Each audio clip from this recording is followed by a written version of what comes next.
100 years later, the Negro is still languishing in the corners of American society and finds himself in exile in his own land. Now, have you ever wondered what that passage meant from Martin Luther King's I Have a Dream speech? I did, and what I found was one of the biggest secrets that's not really a secret at all, except to many African Americans, is they are not descended from Africans. I know, I was shocked too, so much so that I asked Africans, and they agreed African Americans weren't Africans. If you don't believe me, Google Arnaldus Montanus America and see the people he saw in 1671.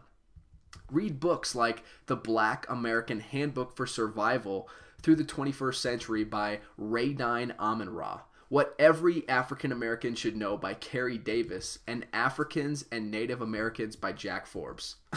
I just can't believe schools aren't teaching this stuff. What a travesty.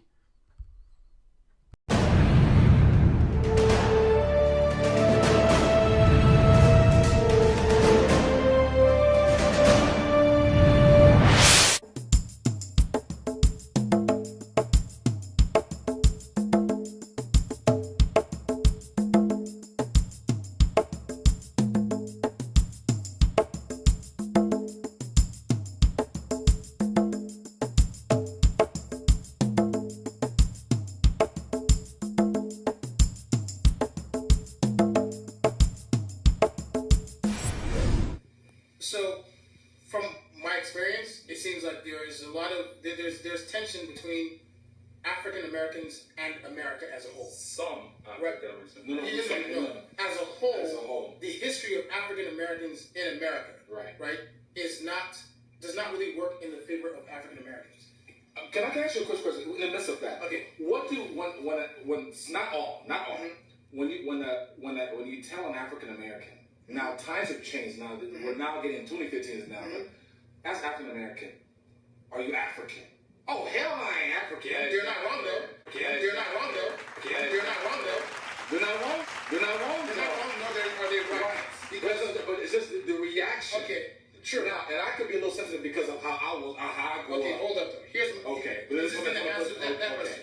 So the history of African Americans in America does not necessarily work in their favor based on everything that was logged. As you see all the movies, 12 Years a Slave, it's a constant reminder that, hey, African Americans, this is your story in America.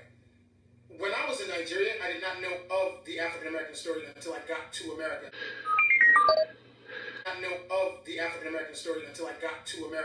And found out. That's true. Right? I did not know anything about slavery. All I knew was we were all given kings' names. Right? I did not know anything about slavery.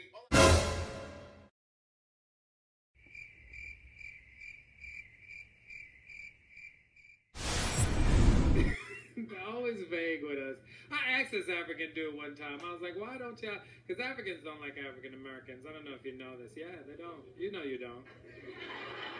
Don't be looking at me like, no, you're okay.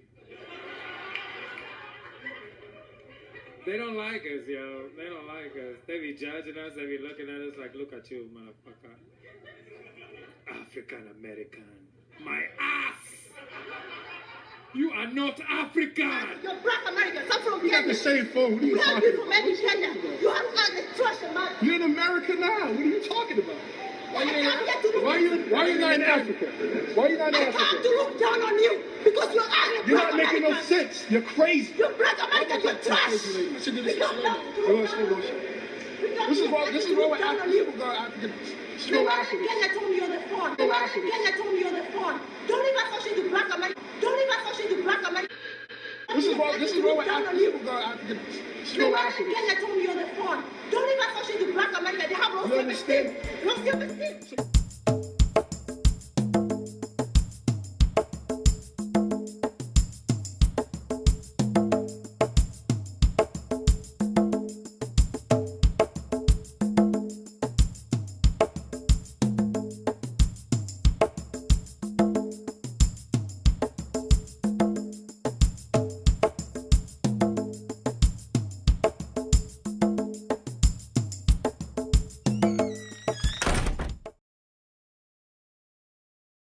And Agonglo was said to be one of the kings who tried to stop slave trade. Ah. But of course, he did not succeed. But he must have known how bad it was. Yes, he knew. They knew how bad it was. That was why they didn't trade their own people. They would trade people from the wars and battles they did all around the country.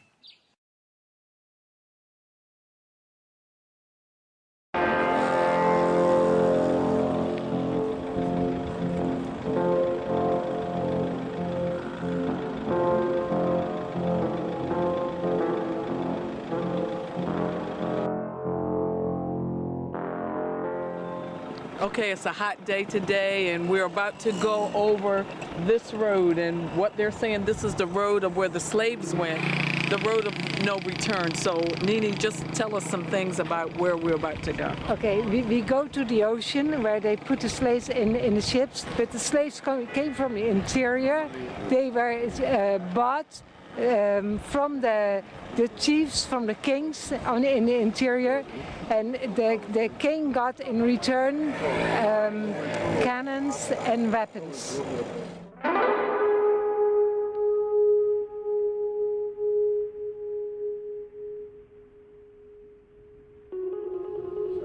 Wow. And so literally they were walking this way to get on a ship. And can you imagine the things in which they were thinking going through their head, going to the ship, and this is a place of no return? Pour toute l'Afrique, for all the Africa, il y a 4 ports. For all the, in all Africa, they have 4 gates. The population of the slave that went out here through this gate was the most slaves. When they did not have enough chains, they cut a tree, they made a log out of it, and they cut 3 holes in it. Came from. And they put 3 holes, and they put the log on top of their head, so that the 3 stay together, walk together behind each other. How many people were side by side? 600 walked side by side. You know, it's like an arrow. It means that this road that you come through, it have only one entry. That is no returning back, is the unknown destination. During that route here, all sorts of things happen with the slaves. They can sleep with them, they can beat them, they can do so many things there. Violence. On peut dire l'abolition en 1848. Et en 1846, c'est le dernier bateau. The last ship went on 1846, and it was then they don't got any other ship came in for slavery.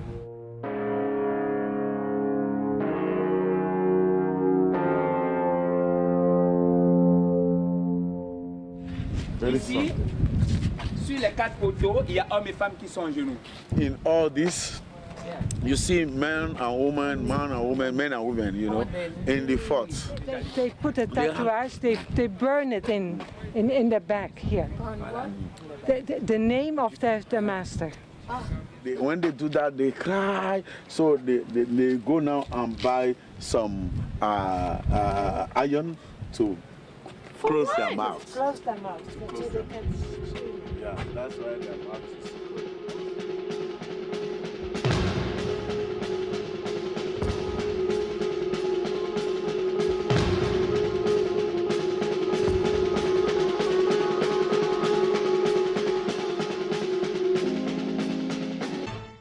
The success of Muhammadan Islam in deceiving, misinforming, deforming, and contorting both history and reality over a period of almost 1400 years has been astounding. That is, until now. The greatest tragedy about this particular subject is that most of the descendants of African slavery, the black people in the Americas, around the world, as well as among the African blacks, are totally ignorant of the actual facts. Before we lose the concentration of our listeners, I would like to make the following statement and then prove it. That the worst, most inhumane and most diabolical institution of the black African slave trade was initiated, refined, perpetrated and implemented by the Mohammedan Arabs and later aided and abetted by the black converts to Mohammedan Islam. In fact, The very word slavery has its root in the name Slav, based upon the Slavic peoples of Europe who were subjugated by other Europeans. It is not common knowledge that the Arabic word abd is synonymous with the meaning of slave. For example, Abdullah means literally the slave of Allah, and that in the language of the Arabs, all black peoples are called abid, plural, for slaves. While much has been written concerning the transatlantic slave trade, surprisingly little attention has been paid to the Islamic slave trade across the Sahara, the Red Sea, and the Indian Ocean. While the European involvement in the African transatlantic slave trade to the Americas lasted for just over 3 centuries, the Arab involvement in the African slave trade has lasted 14 centuries. The birth of Muhammadan Islam and its conquests brought about the birth of institutionalized, systematized, and religiously sanctioned slave trade on a massive and global scale. In fact, the Quran allows the taking of slaves as booty or reward for wars of aggression against any and all unbelievers. Incredible and heinous abuses have occurred throughout the history of Muhammadan Islam. By the Middle Ages, the Arabic word abd was in general used to denote a black slave. Ibn Khaldun, 1332 to 1406, the preeminent Islamic medieval historian and social thinker, wrote, "The Negro nations are, as a rule, submissive to slavery, because they have attributes that are quite similar to dumb animals." It should also be noted that black slaves were castrated based on the assumption that the blacks had an ungovernable sexual appetite. When the Fatimid Caliphate came to power in Egypt, they slaughtered all the tens of thousands of black military slaves and raised an entirely new slave army. Some of these slaves were conscripted into the army at age 10. From Persia to Egypt to Morocco, slave armies from 30,000 to up to 250,000 became commonplace. The Islamic slave trade took place across the Sahara Desert, from the coast of the Red Sea, and from East Africa across the Indian Ocean. The Trans-Sahara trade was conducted along 6 major slave routes. A comparison of the Islamic slave trade to the American slave trade reveals some extremely interesting contrasts. While 2 out of every 3 slaves shipped across the Atlantic were men, the proportions were reversed in the Islamic slave trade. 2 women for every man were enslaved by the Muslims. While the mortality rate of slaves being transported across the Atlantic was as high as 10%, the percentage of slaves dying in transit in the Trans-Sahara and East African slave market was a staggering 80 to 90%.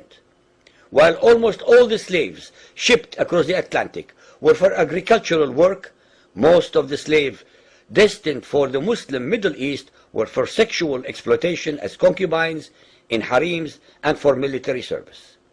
While many children were born to the slaves in the Americas, the millions of their descendants are citizens in Brazil and the United States today. Very few descendants of the slaves that ended up in the Middle East survived. While most slaves who went to the Americas could marry and have families, most of the male slaves destined for the Middle East were castrated, and most of the children born to the women were killed at birth. It is estimated that possibly as many as 11 million Africans were transported across the Atlantic, 95% of which went to South and Central America, mainly to Portuguese, Spanish, and French possessions. Only 5% of the slaves ended up in what we call the United States today. However, a minimum of 28 million Africans were enslaved in the Muslim Middle East.